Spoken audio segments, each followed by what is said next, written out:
किस तरह बचा जा सकता है कि मुझे आर्थराइटिस ना हो, किसी और को ना हो? इसका चूंकि पहले तो पता नहीं चलता, तो क्या एहतियात क्या करनी चाहिए? आर्थराइटिस की मुख्तलिफ टाइप्स हैं, इन्फ्लेमेटरी है और नॉन इन्फ्लेमेटरी। ठीक है, तो ये इसका कोई टेस्ट है? ये कैसे हमलावर होती है? ये बीमारी है क्या? इसमें ये होता है कि गाउट जो यूरिक एसिड की दर्द है ना, ये सबसे ज्यादा जिस जोड़ पे अटैक करती है वो पाँव के अंगूठे की। ठीक है, अगर तो आपको ये अलामात आ रही हैं तो उस टाइम आपने टाइम नहीं जाया। खतरनाक कौन सा, पहले वाला या ये वाला? पहले यूरिक एसिड की दवाई इस तरह नहीं लेनी। हर दर्द यूरिक एसिड की दर्द नहीं होती। ये ठीक हो सकता है या मतलब you will have to live with this pain? Reactive arthritis कहते हैं, वो भी है कुछ? इसमें नईम साहब आपने बड़ी अच्छी पॉइंट ढूंढा है। खवातीन घुटनों की दर्द की बड़ी शिकायत रहती है, खासकर जब 40 क्रॉस करती हैं, तो उसकी वजह क्या होती है और इसकी ट्रीटमेंट क्या है? दूसरा, आंखों में धुंधला आ गया या लाली आ गई है और जोड़ों में दर्द होना स्टार्ट हो गया। ये तीन का ट्रायड बाजुकत हो भी सकता है, बाजुकत नहीं भी हो सकता। अच्छा, आप खुराक बताने लगे थे। खुराक ये है कि गाउट के हवाले से जिन लोगों को यूरिक एसिड का प्रॉब्लम रहता है, गाउट का मसला है, उनके लिए है कि वो टूल्स का इस्तेमाल कम करें। बिस्मिल्लाहिर्रहमानिर्रहीम। अस्सलाम वालेकुम दोस्तों, एक बड़ा मसला हर तकरीबन पाकिस्तानी, हर तीसरे पाकिस्तानी के साथ है, वो है शुगर। और शुगर की वजूहात क्या है? क्या शुगर रिवर्स हो सकती है या नहीं, और किस तरह इससे बचा जा सकता है? हमने बड़ी सारी इस पर डिस्कशन की है।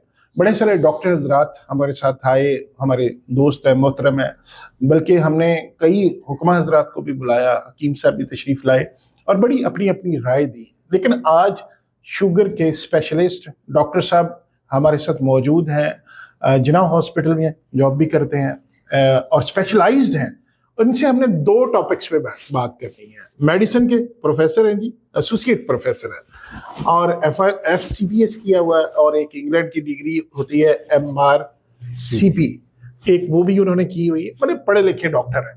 तो आज हमने जिस पढ़े लिखे डॉक्टर को दावत दिया, उनका नाम है जी कैसर फारूक साहब। कैसर फारूक साहब, आज हमने आपसे दो तरह की, आप मेडिसिन के डॉक्टर हैं, तो एक तो शुगर की बात कर रही है, जो हर इतनी ज्यादा बात भी हम इसलिए करते हैं कि कोई शुगर है ही बहुत, हर घर में तकरीबन हर घर में। और दूसरी हमने जो बड़ा मेरे साथ भी वो प्रॉब्लम रहा, वो है जोड़ों का प्रॉब्लम, जिसको आर्थराइटिस भी कहते हैं, गाउट भी कहते हैं, गैंठिया भी कहते हैं, पता नहीं क्या कुछ कहते हैं। थोड़ी सी डिस्कशन हम उस पर करेंगे। तो अगर आपको शुगर है और आपको कोई जोड़ों का दर्द है, घुटने का दर्द है, या इस तरह के मसाइल आपके साथ हैं, तो आज का पॉडकास्ट आपके लिए है। डॉक्टर साहब, बहुत बहुत शुक्रिया तशरीफ लाने का। सो मच जनाब, आपकी इनवाइट करने का। जी डॉक्टर साहब, ये पहले पार्ट में हमने जो बात की थी इसकी शुगर के हवाले से, इंसुलिन के हवाले से, तो अगर दूसरा जिस तरह हमने इंट्रो में बताया था कि हमने करना है जी, अभी इम्पोर्टेंट जो एक बड़ा इशू है वो है जोड़ों का दर्द। बिल्कुल ऐसा ही है, जिसको आर्थराइटिस कहते हैं, गाउट भी कहते हैं शायद इसको। आर्थराइटिस की मुख्तलिफ टाइप्स है। अच्छा, ये कैसी बीमारी है जिसका होने से पहले पता नहीं चलता? मतलब इसका कोई टेस्ट नहीं है, कोई बात नहीं है। शुगर का तो आपको पता है, HbA1c करवा लिया तो पता चला कि होने वाला है, तो ये इसका कोई टेस्ट है? ये कैसे हमलावर होती है? ये बीमारी है क्या? दरअसल आर्थराइटिस एक जनरल टर्म है जो कि जोड़ों की सोजिश का नाम है। ठीक है, कि जोड़ों में सोजिश हो जाए तो आप उसको आर्थराइटिस कहते हैं। ठीक है। आर्थराइटिस की मुख्तलिफ टाइप्स हैं, इन्फ्लेमेटरी है और नॉन इन्फ्लेमेटरी। ठीक है। सोजिश वाला है गैंठिया, या नॉन इन्फ्लेमेटरी जिसमें सोजिश नहीं है। ठीक है। अब जब सोजिश वाला है ना, जो नॉर्मली जैसे रूमेटाइड आर्थराइटिस, जो इसका मेजर पार्ट है, वो रूमेटाइड आर्थराइटिस है। बाकी इसके और भी टाइप्स हैं जिससे ये जोड़ बड़े उसमें मैं इसमें ये है कि जो रूमेटाइड आर्थराइटिस है, नॉर्मली इसमें छोटे जोड़ों से ये स्टार्ट होती है। छोटे जोड़ों में भी ये मैं दिखाना चाह रहा हूँ कि ये वाले जोड़ जो है या फिर ये दरमियान वाले हैं, ठीक है, ये अमूमन इसमें इन्वॉल्व होते हैं। रिस्ट जॉइंट है, यानी कि कलाई का, कोहनियों का, और इसके अलावा घुटने हो सकते हैं, टखने और पाँव के जोड़ शामिल है। ठीक है। ये जोड़ इनमें दर्द होता है। पहले दर्द के साथ इनमें सोजिश होना शुरू हो जाती है, और इसके साथ सुबह के टाइम जब उठें तो आपके जिस्म में अकड़ाव खिंचाव जो है आधे घंटे से 1 घंटे से ज्यादा होता है। ठीक है। यानी कि ये जो इस तरह की सोजिश होगी, सूजन होगी, लाली आएगी जोड़ों पे। सुबह के टाइम उठते हैं, अगर आप इन्फ्लेमेशन हो रही होगी, हाँ, यानी कि सुबह उठते हैं तो आपके जोड़ों में अकड़ाव खिंचाव हो रहा है और आधे घंटे से ज्यादा रह रहा है। ठीक है। एक्टिविटी करने से बेहतर हो रहा है। इसको हम कह देते हैं इन्फ्लेमेटरी आर्थराइटिस, यानी कि सोजिश वाला गैंठिया। आम जुबान में गैंठिया कहा जाता है, मेडिकल की टर्म में रूमेटाइड आर्थराइटिस। ठीक है। अगर तो आपको ये अलामात आ रही हैं तो उस टाइम आपने टाइम नहीं ज़ाया करना। हमारे यहाँ लोग करते क्या है, सबसे पहले फार्मेसी वाले के पास जाएंगे, कोई पेन किलर ले लेंगे, फिर आर्थोपेडिक के पास सालों साल टाइम ज़ाया करते रहेंगे। उस टाइम पे आपने रूमेटोलॉजिस्ट के पास जाना है। रूमेटोलॉजिस्ट जो इसमें एक्सपर्ट होता है, गैंठिया का स्पेशलिस्ट होता है, उसको दिखाना है। वो फिर आपकी तशखीस करेगा। इसमें फिर गैंठिया कुछ टेस्ट होते हैं जिसमें आर फैक्टर वगैरह। हाँ, मैं उसी पे आने लगा। बंदा मरीज रहा हो तो फिर सारे टेस्ट खुद ही जानता है। फिर उसमें कुछ टेस्ट आते हैं जिसमें एक तो CRP टेस्ट है और एक ESR है। ये दोनों बताते हैं कि आपके जिस्म में सोजिश कितनी है। ठीक है। ESR और CRP। हाँ। इसके अलावा फिर बीमारी के टेस्ट आ जाते हैं। इन्फेक्शन बताता है ESR, इन्फ्लेमेशन, ESR इन्फ्लेमेशन दोनों बताते हैं। ESR और CRP। हाँ। इससे पता चल जाता है कि आपकी बॉडी में 10 से कम है, अगर वैल्यू 10 से कम है तो फिर नॉर्मल है, उससे ज्यादा तो लैब खुद इंटरप्रिटेशन उसके आगे दी होती है, लोग खुद इंटरप्रेट कर सकते हैं। उसके बाद आ जाते हैं RA फैक्टर, जो रूमेटाइड आर्थराइटिस का जिनकी जो टेस्ट है बताने के लिए, RA फैक्टर उसका नाम है। क्वांटिटेटिव कितने लेवल्स है इसके। और दूसरे टेस्ट का नाम है NT-CCP। NT-CCP ये भी क्वांटिटेटिव और महंगा टेस्ट है, महंगे टेस्ट है। ये फिर डॉक्टर के मशवरे के साथ। जो RA फैक्टर है नॉर्मली वो 10 to 15% नॉर्मल लोगों में भी आ जाता है। अच्छा। अगर तो आपको इस तरह की कोई अलामत नहीं है जो मैंने पहले बताया है, और आपका डॉक्टर बिलावजह रूमेटाइड आर्थराइटिस का फैक्टर ये जो RA फैक्टर करवा रहा है, तो वो फॉल्सली पॉजिटिव आ सकता है। उसमें फिर इलाज करने की जरूरत नहीं, वहां पे आपको रूमेटोलॉजिस्ट को इन्वॉल्व करना है। ठीक है। 10 से 15 लोगों में नॉर्मली आ जाता है टेस्ट पॉजिटिव। अच्छा, RA फैक्टर पॉजिटिव नॉर्मली आ जाता है? नॉर्मली भी आ सकता है 10 to 15% नॉर्मल लोगों में। ठीक है। जिनको बीमारी बिल्कुल नहीं है। ठीक है। वैसे डॉक्टर समटाइम या मरीज वैसे ही टेस्ट करवा ले तो कोई फायदा नहीं। जो गैंठिया रूमेटाइड आर्थराइटिस वाले, इसमें सोजिश का होना, लाली का आना और सुबह के टाइम अकड़ाव खिंचाव का ज्यादा आना, ये मस्ट चीजें हैं। अगर ये चीजें नहीं आ रही तो आपने इन टेस्टों की तरफ नहीं जाना। ठीक है। या आप ESR CRP करवा लें, उसमें इन्फ्लेमेशन सोजिश वो बढ़े हुए हैं तो इसका मतलब है कि आपकी बॉडी में सोजिश हो चुकी है। तो फिर ये दो एडवांस टेस्ट हैं जिसमें RA फैक्टर है और NT-CCP। इसके लिए बाकी बेसलाइन टेस्ट होते हैं जो रूटीन में कंप्लीट ब्लड काउंट है, लिवर के टेस्ट, किडनी, वो इलाज के हवाले से। ये अगर टेस्ट आपके पॉजिटिव आते हैं, आपके जोड़ों की इन्वॉल्वमेंट देख लेते हैं, तो फिर इसके लिए कुछ आगे फर्दर ट्रीटमेंट की बात आती है। ये होगा सोजिश वाला गैंठिया। दूसरा आ जाता है नॉन इन्फ्लेमेटरी। ठीक है। ऐसी दर्दें हो रही है, इधर हो रही है, कभी इधर के पीछे। उसमें नॉन इन्फ्लेमेटरी में जो कॉमन चीज है ना, वो है आपकी हड्डियों के रगड़ खाने वाला प्रोसेस। और उसमें भी सबसे टॉप पे आ जाता है ऑस्टियोआर्थराइटिस। ठीक है। यानी कि उसमें ये होता है कि आपकी जो जॉइंट्स हैं, उनकी जो बिल्कुल दो हड्डियां मिलती हैं तो एक जोड़ बनाती हैं। जी जी, ठीक है। उसके दरमियान कार्टिलेज होती है, एक लेयर होती है जिसका काम होता है कि हड्डियों को प्रोटेक्ट करना, आपस में रगड़ ना करें। वक्त के साथ साथ एज फैक्टर की वजह से, या कैल्शियम विटामिन डी की कमी की वजह से, या कुछ लोगों का ट्रॉमा, कोई एक्सीडेंट वगैरह प्रीवियसली हो, तो उन लोगों की हड्डियां आपस में रगड़ खाना शुरू हो जाती है। कुछ लोगों का वजन ज्यादा हो तो उनके जोड़ भी रगड़ खाना शुरू हो जाते हैं। जो ऑस्टियोआर्थराइटिस है, जो रगड़ खाने वाला गैंठिया, ये कॉमनली जिन जोड़ों पे आता है उसमें एक तो हाथों के ये वाले जोड़ जो है, यानी आखिर वाले जोड़ जो है। ठीक है। रूमेटाइड आर्थराइटिस की पहचान ये है कि ये दरमियान वाली उंगली के हिस्से को और शुरू वाले पे अमल करेगा। जो ऑस्टियोआर्थराइटिस है ये एंड वाले पे करेगा, और इसका घुटनों पे अमल करेगा। इस आपके अंगूठे के बेस वाली जगह पे कर सकते हैं। कमर का गैंठिया हो सकता है। अच्छा, कमर का भी होता है? कमर का भी गैंठिया होता है।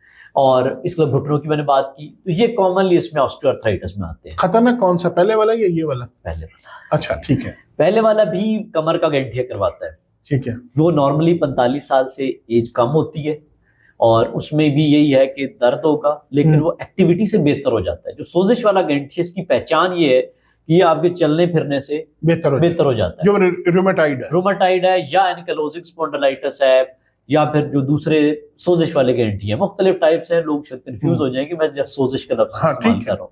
जो इन्फ्लेमेटरी है वो काम काज से बेहतर हो जाता है। ठीक है। जो काम काज से वर्स हो जाए, मोबिलिटी में रहे तो वो ठीक है, काम करते रहे ठीक रहेंगे। हाँ, ठीक है। अब घुटनों के जिनके रगड़ खा रहे हैं, जब वो चलना फिरना शुरू करते हैं, उनकी दर्द बढ़ जाती है। वो ऑस्टियोआर्थराइटिस है। ठीक है। कमर का दर्द है, चलने फिरने से, काम शाम करने से कमर का दर्द बढ़ जाता है, तो वो आपका नॉन इन्फ्लेमेटरी है। ये मेन टाइप्स हैं जिसकी बुनियाद पे फिर हम आगे इनका इलाज सजेस्ट करते हैं। इन्फ्लेमेटरी का इलाज टोटली डिफरेंट है, और नॉन इन्फ्लेमेटरी जो सोजिश की बगैर वाला है उसका इलाज मुख्तलिफ है।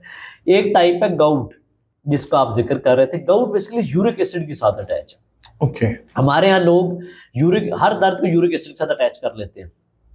कोई हल्की सी दर्द, कोई कंधे में हो जाए, कोई बाजू में कोई दर्द हो जाए, यूरिक एसिड का टेस्ट करवाएं। यूरिक एसिड नॉर्मली लोगों का थोड़ा सा अगर बढ़ा हुआ है तो यूरिक एसिड की दवाइयां लेना शुरू हो जाते हैं। फलां चाचे ने ली थी तो मैं भी ले लेता हूँ, फलां ने ये ली थी मैं भी ले लेता हूँ। यूरिक एसिड की दवाई इस तरह नहीं लेनी। हर दर्द यूरिक एसिड की दर्द नहीं होती। ठीक है। गाउट के दर्द का मैं थोड़ा सा, अगर आप जी बताइए। इसमें ये होता है कि गाउट जो यूरिक एसिड की दर्द है ना, ये सबसे ज्यादा जिस जोड़ पे अटैक करती है वो पाँव के अंगूठे की बेस है, जो पाँव का अंगूठा उसकी सबसे पहले वाला जो जोड़ है उस पे अटैक करता है। और इसमें भी शामिल है सोजिश होना, सूज जाना जोड़ का, लाली आ जाना, लाल हो जाना, और सुबह के टाइम सबसे ज्यादा होना। ठीक है। और इतनी शिद्दत वाली दर्द होना कि आपसे पाँव भी ना रखा जाए, पेन की इंटेंसिटी ज्यादा होती है। इसके अलावा टखने पे अमल आ सकता है, इसी तरह सूजन और लाली आना घुटने पे या फिर हाथों के जोड़ों पे। तो ये यूरिक एसिड के दर्द की पहचान है। फिर अगर ये इस तरह की तकलीफ हो तो फिर हम कुछ सोजिश को कम करने वाली दवाइयां देते हैं और कुछ यूरिक एसिड की दवाइयां फिर बाद में देख के देने की जरूरत होती है। लेकिन हर दर्द यूरिक एसिड का दर्द नहीं होता। ठीक है, ये एक कॉमन कॉन्सेप्ट है। तो एक किस्म और जिसको रिएक्टिव आर्थराइटिस कहते हैं वो भी है कुछ? बिल्कुल, ये जो स्पाइंडालो आर्थ्रोपैथीज है ना, स्पाइंडल आर्थ्रोपैथी कहते हैं कि जो कमर के दर्द का गैंठिया, उसकी किस्में मुख्तलिफ। उसमें से एक एनकालोजिक स्पॉन्डिलाइटिस है, एक सोरियाटिक आर्थराइटिस है, और एक जो आपने रिएक्टिव आर्थराइटिस का नाम दिया। ये रिएक्टिव आर्थराइटिस दरअसल इसमें होता क्या है, रिएक्टिव आर्थराइटिस, रिएक्टिव का मतलब है कि आपकी बॉडी ने रिएक्ट किया। ठीक है। आपको हो सकता है किसी मखसूस वजह से, किसी खाने से, किसी वजह से ये होगा। मैं बताने लगा, इसमें 4 से 6 हफ्ते पहले हो सकता है आपको गला खराब हुआ हो, कोई जुकाम, फ्लू, कोई अपर रेस्पिरेटरी नहीं, गले वगैरह कोई इन्फेक्शन हुआ हो, या आपको कोई लूज मोशन, पतले पखाने आए हों 4 से 6 हफ्ते पहले, कोई किसी किस्म का भी वायरल इन्फेक्शन हो, तो उसके बाद आपके 6 हफ्ते बाद या 4 हफ्ते बाद एक खास किस्म का अलामात आती हैं। उसमें यह है कि आपके जोड़ों में दर्द होना स्टार्ट हो जाता है। ठीक है। वो हाथों के जोड़ हो सकते हैं, कंधे का भी हो सकता है, कोहनियों को हो सकता है, कंधे को हो सकता है, घुटने का हो सकता है, या कमर का दर्द भी शामिल है, इसी का कंपोनेंट है। तो मुख्तलिफ जोड़ों में दर्द होना शुरू हो जाए, या आपकी, इसके लिए हम वर्ड यूज करते हैं can't P, can't lie and can't walk. उसमें ये होता है कि आपकी आंखें लाल होना स्टार्ट हो सकती हैं, कंजक्टिवाइटिस कहते हैं। पेशाब छोटा करते हुए जलन होना स्टार्ट हो जाती है, यानी कि यूरिन करने में कंप्लेन आती है, ज़्यादा पेशाब कर रहे हैं, जलन हो रही है। दूसरा, आंखों में धुंधला आ गया या लाली आ गई है, और जोड़ों में दर्द होना स्टार्ट हो गई। ये 3 का ट्रायड बाजुकात हो भी सकता है, बाजुकात नहीं भी हो सकता। आपके केस में जैसे हम स्टार्ट में डिस्कस कर रहे थे कि आंखों में प्रॉब्लम आया, आप पहले न्यूरोफिजिशियन के पास चले गए, फिर जोड़ों में दर्द होना शुरू हुई, आर्थोपेडिक के पास चले गए, सब ने अपनी अपनी जो उनको समझ आया उन्होंने किया, लेकिन किसी एक नतीजे पे नहीं पहुंच पा रहे थे। फिर रूमेटोलॉजिस्ट ने रिएक्टिव आर्थराइटिस लेबल किया। रिएक्टिव आर्थराइटिस में भी ये है कि बाज़ औक़ात सिंपल कुछ दवाइयाँ पेन किलर देने से ठीक हो जाता है, कुछ भी नहीं करना पड़ता। कुछ केसेस में ये है कि आपको पेन किलर जैसे दिया, साथ कुछ इम्यूनोमॉड्यूलेटर देने पड़ते हैं, इम्यूनोसप्रेसेंट देने पड़ते हैं। बेसिकली जो वायरस है या इन्फेक्शन है, उसने आपके जिस्म को ये बताया कि कुछ अंदर खराब है, आपका जिस्म उसके खिलाफ रिएक्ट करता है। ठीक है। ऑटोइम्यून डिजीजेस का प्रॉब्लम यही है कि इनमें आपकी बॉडी का जो दिफाई निजाम है वो कमजोर हो जाता है, वो उनके खिलाफ अमल करना शुरू कर देता है। वो आपके जोड़ों पे अटैक करता है। जैसे इन्फेक्शन हुआ, तो अपने मुहाफिज ने अपने गल पे गोली चला, अपनी फौज ने अंदर ही मामला खराब कर दिए। अच्छा, मुझे ये बताएं डॉक्टर साहब, ये जो रूमेटॉइड आर्थराइटिस है या गाउट वगैरह, ये ठीक हो सकता है या मतलब you will have to live with this pain? देखिए, इसमें पेशेंट टू पेशेंट वेरी करती है चीज़ें। मैं कोई जनरल इसमें कमेंट तो नहीं कर सकता कि ये लें तो सब बिल्कुल ख़त्म हो सकता है। एक्चुअली एक तो तशखीस का अमल बहुत जल्द हो जाना चाहिए, दूसरा रूमेटोलॉजिस्ट के पास कितनी जल्दी वो पहुंचे हैं। ओके। अनफॉर्चुनेटली अगर अर्ली स्टेजेस पे है तो उस पर काबू पाया जा सकता है, बिल्कुल काबू पाया जा सकता है, पेचीदगियों से बचाया जा सकता है, और मिनिमम से मिनिमम दवाइयों के साथ कंट्रोल किया जा सकता है। इसमें ये होता है कि हमारे पास जब भी पेशेंट आते हैं वो नॉर्मली एडवांस फॉर्म में होते हैं, हाथ टेढ़े हो चुके होते हैं उनके, बेचारों के हाथ कोई चीज़ उठाई नहीं जा रही, बिल्कुल जो हड्डियाँ हैं वो कमज़ोर हो चुकी हैं, हाथ की शेप तब्दील हो चुकी है उस टाइम पे। वो जब होती है ना, उस टाइम आप रिवर्स उन कॉम्प्लिकेशंस को नहीं कर सकते, मजीद बढ़ने से रोक सकते हैं। अगर कोई पेशेंट जिसको मैनेज कर सकते हैं, लाइक एडवांस फॉर्म में नहीं है, अर्ली स्टेज में आता है, मिनिमम से मिनिमम दवाइयों से ठीक हो सकते हैं। और बाज़ वक़्त कुछ लोगों की बीमारी रिमिशन में चली जाती है। रिमिशन हम कहते हैं, जैसे डायबिटीज़ में हमने यूज़ किया था कि रिमिशन है, ये बीमारी कंट्रोल हो जाती है, दवाइयों से हट जाती है। तो कई पेशेंट्स होते हैं जो दवाइयों से भी हट जाते हैं और बीमारी उनकी कंट्रोल में रहती है। अच्छा डॉक्टर साहब, ये खवातीन में घुटनों की दर्द की बड़ी शिकायत रहती है, खासकर जब 40 क्रॉस करती है, तो उसकी वजह क्या होती है और इसकी ट्रीटमेंट क्या है? बेसिकली खवातीन में जब मेनोपॉज होता है, यानी कि जब पीरियड या साइकिल कंप्लीट हो जाते हैं, बंद हो जाते हैं, तो विटामिन डी, कैल्शियम की कमी होना स्टार्ट हो जाती है। उसकी वजह से भी हड्डियां कमज़ोर होना स्टार्ट हो जाती है। दूसरा वेट गेन, यानी कि जब वजन बढ़ता है तो वो भी आपके घुटनों पे पड़ता है। इसकी मेन वजह एक तो हार्मोनल चेंजेस है, बॉडी में हार्मोन्स डिस्टर्ब हो रहे होते हैं, कंट्रोल हो रहे, नीचे आ रहे होते हैं, जो कि पहले मेंस्ट्रुअल साइकिल को रेगुलेट कर रहे होते हैं। उसके बाद वो हड्डियां रगड़ खाना शुरू कर देती हैं। और खवातीन में या मेल में भी जो मोस्ट कॉमन घुटने की दर्द की वजह वो ऑस्टियोआर्थराइटिस है, जो मैंने पहले जिक्र की, रगड़ खाने वाला है। अगर खवातीन को हड्डियों घुटनों के रगड़ खाने का प्रोसेस स्टार्ट हो जाता है तो एक तो उन्हें कैल्शियम और विटामिन डी लेने की जरूरत है। ठीक है। कैल्शियम के साथ विटामिन K2 लेने की जरूरत है और मैग्नीशियम। ये बेसिकली 4 चीजें मस्ट होनी चाहिए। कोई भी विटामिन सप्लीमेंट ले ले जिसके अंदर कैल्शियम हो, मैग्नीशियम हो, विटामिन K2 और विटामिन D3, इस तरह का विटामिन लेने की जरूरत है। विटामिन डी जो कि अलहदा से कैप्सूल आता है वो यूज कर सकते हैं, जिससे उनके घुटनों में और हड्डियों में रगड़ खाने का विटामिन डी के इंजेक्शन वगैरह भी होते हैं, इंजेक्शन होते हैं या कैप्सूल फॉर्म में यूज कर सकते हैं। इसके अलावा अगर वजन ज्यादा है तो वजन कम करने की कोशिश करें। बाकी घुटनों को रगड़ होने से बचाएं। उसमें यह है कि नमाज अगर ज्यादा एडवांस फॉर्म में एक्सरे करवा के डॉक्टर से मशवरा कर सकते हैं। नमाज कुर्सी पे बैठ के अदा कर सकते हैं, वॉशरूम कमोड वाला इस्तेमाल कर रहे हैं। और कुछ ब्रेसेस होती है जो घुटने के ऊपर कवर कर लेते हैं, जो मजीद रगड़ खाने से बचाती है। तो आम जो रूटीन में खाने होते हैं ना, कुछ परहेजेस बताते हैं कि ये सब्जियां ना खाएं, खासकर दाल ना खाएं और आप पालक ना खाएं, तो कुछ रोक देते हैं कि खासकर जो आर्थराइटिस के पेशेंट्स होते हैं कि उनके लिए ये खाना ना खाएं, उनके लिए बिल्कुल मना कर दिया जाता है। वो बल्कि इतने इतने बड़े किताबचे बने होते हैं कि ये चीजें खानी है, ये नहीं खानी। वो कहाँ तक हकीकत है? इसमें नईम साहब आपने बड़ी अच्छी पॉइंट ढूंढा है। इसमें आर्थराइटिस के हवाले से ये है कि आर्थराइटिस की मैंने मुख्तलिफ किस्में बताई हैं ना, हर एक किस्म के हवाले से देखना होता है। यूरिक एसिड का वाला गाउट है, उसकी परहेज थोड़ी सी मुख्तलिफ होगी। उसमें लोगों ने बहुत सारे मिथ्स बनाए हुए हैं, वो मैं डाइट अभी बता देता हूँ आपके नेक्स्ट सवाल में। लेकिन जो बाकी है, रूमेटॉइड आर्थराइटिस है या ऑस्टियोआर्थराइटिस है, इसमें एज सच डाइट का कोई ज्यादा रोल नहीं है। ओके। लाइक ऑस्टियोआर्थराइटिस में जो कि रगड़ खाने वाला है, उसमें आप ऐसी खुराक जरूर अपनी डाइट से निकालें जो वजन बढ़ा रही है। उसके अलावा आपकी डाइट में कुछ ऐसी चीजें जैसे हल्दी का इस्तेमाल है, अदरक का कहवा है, ये चीजें वैसे ओवरऑल आपको बॉडी में इन्फ्लेमेशन या सोजिश कम करेगी, जिससे आपके घुटने में तो दर्द बेहतरी आ सकती है। तो जो रिएक्टिव है उनके लिए तो कहा जाता है कि ये आप अदरक का कहवा पिए, ये बड़ा इफेक्टिव होता है। वाकई ऐसे कहवा या जो अदरक है वो वैसे जिंजर इन्फ्लेमेशन को कम करती है ना, वो तो किसी भी आर्थराइटिस में हेल्प करेगी। लेकिन स्पेशल आप ये समझे कि आपका अदरक का कहवा ही आपका इलाज है, तो ये बात गलत है। आपकी सपोर्टिव मैनेजमेंट जरूर हो सकती है कि आप बाकी जो इलाज कर रहे हैं उसके साथ आपको हेल्प मिल जाए, लेकिन आप टोटली उस पर रिलाई करें और अपना ट्रीटमेंट समझें तो वो पॉसिबल नहीं है। अच्छा, आप खुराक बताने लगे थे। खुराक ये है कि गाउट के हवाले से जिन लोगों को यूरिक एसिड का प्रॉब्लम रहता है, गाउट का मसला है, उनके लिए है कि वो फ्रुक्टोज का इस्तेमाल कम करें। फ्रुक्टोज पाया जाता है शहद में, फ्रुक्टोज पाया जाता है फ्रूट्स में, फलों में, स्पेशली फलों के जूसेस में। फलों के जो जूस निकलता है उसमें फ्रुक्टोज होता है, वो यूरिक एसिड को बढ़ाता है, इसके लिए शहद बढ़ाता है।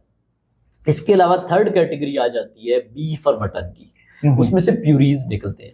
प्यूरीज यूरिक एसिड बढ़ाता है, और वो भी होता है जो आपका ऑर्गन मीट है। ऑर्गन मीट जैसे कलेजी है, इस तरह की जो चीजें हैं इनको आपने अवॉइड करना है। बाकी गोश्त रूटीन में मुनासिब मिकदार में एतदाल में रह के ले सकते हैं। इसके अलावा बेकरी आइटम, फ्रुक्टोज एक कॉर्न सिरप होता है जो कि यूरिक एसिड को बढ़ाता है, वो पाया जाता है मुख्तलिफ बेकरी आइटम्स में, जितनी आइसक्रीम है या ये सॉसेज हैं, इन सब में वो फ्रुक्टोज का बेसिकली उनको ज़्यादा मीठा और रंगत देने के लिए इस्तेमाल होता है, उसको अवॉइड करना है। अगर ये चीज़ कम करते हैं तो यूरिक एसिड भी आपके नीचे आ जाएगा। ओके, यानी आपने यूरिक एसिड को मैनेज कर लिया तो ये भी मैनेज हो जाएगा। बिल्कुल ऐसे ही। अच्छा डॉक्टर साहब, किस तरह बचा जा सकता है कि मुझे आर्थराइटिस ना हो, किसी और को ना हो? इसका चूंकि पहले तो पता नहीं चलता, तो क्या एहतियात क्या करनी चाहिए? बेसिकली एहतियात यही है कि आप कि अब जैसे आर्थराइटिस की हम बात की है, एक तो ये कि बॉडी का डिफेंस सिस्टम उसने किसी टाइम भी आपकी बॉडी में प्रॉब्लम कर सकता है। उसमें बचने का एक ही तरीका है कि आप अपने लाइफस्टाइल को बेहतर रखें, तो आप अपना मोटापा कम करें, वो आप वर्जिश करें। ये तो पतलों को भी हो रहा है। नहीं, वो तो एक जो आप एहतियातें कर सकते हैं। ठीक है। लाइक आप अपने आप को प्रोसेस फूड से बचाएं, जितनी बाजारी चीजें हैं खालिश चीजें खाने की कोशिश करें, घर का खाना खाएं। प्रोसेस फूड और बाकी जो कमर्शियल चीजें हैं उनसे थोड़ा सा बचाएं। बेकरी के आइटम जितने भी हैं उनसे आप बचाते हैं तो आप किसी हद तक अपने आप को बचा सकते हैं। बाकी इसकी प्रिवेंशन सम टाइम ये जेनेटिक भी फैक्टर्स इसमें रोल प्ले करते हैं, सम टाइम इसमें नहीं भी करते। उन चीज़ों से आप नहीं बचा सकते। अगर आपको स्टार्ट में कोई सिम्टम्स या अलामात आ रहे हैं तो फिर आप अपने डॉक्टर से ज़रूर मशवरा ले लें। बहुत बहुत शुक्रिया डॉक्टर साहब, आज आप तशरीफ़ लाए और बड़ी हमने सीर हासिल गुफ्तगू की। नाज़रीन, उम्मीद है कि आपको हमारी आज की डिस्कशन पसंद आई होगी। अगर आपको फ़ायदा हुआ ये सुनकर कुछ, तो वीडियो को शेयर ज़रूर कीजिएगा। Thank you very much.